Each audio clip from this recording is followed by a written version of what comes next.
Energy conservation and sustainability are words we hear almost every day.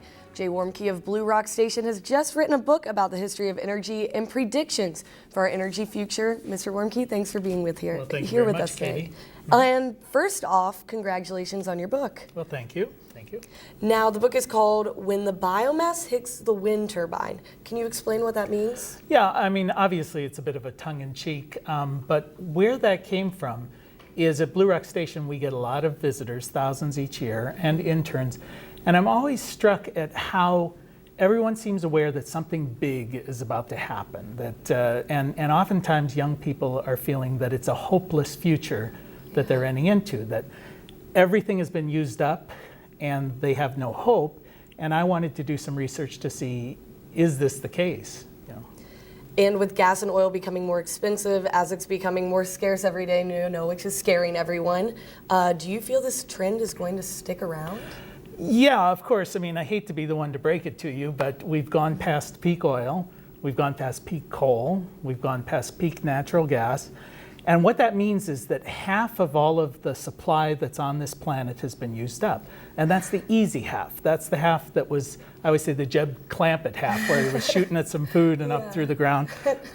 So now they're having to dig deep into the Gulf of Mexico. We're looking at tar sands. We're looking at fractured oil or shale gas. And that will continue to go up. It's just inevitable. And you mentioned fracking. How do you feel about that?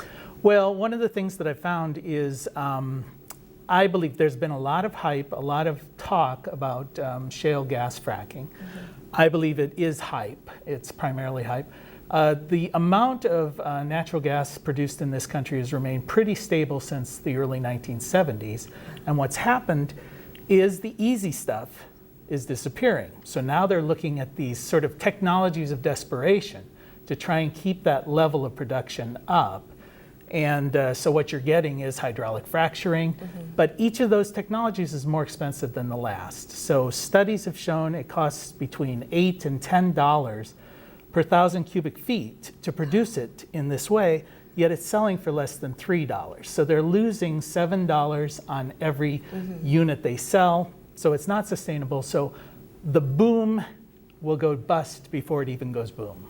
Okay, and do you feel there's more energy resources around than the public is led to believe? Well, yeah, I mean, this is the hopeful part, because ultimately the book is a very hopeful statement, is that all of the fossil fuels that have been used from the dawn of time to today represent 1.5 days of sunlight.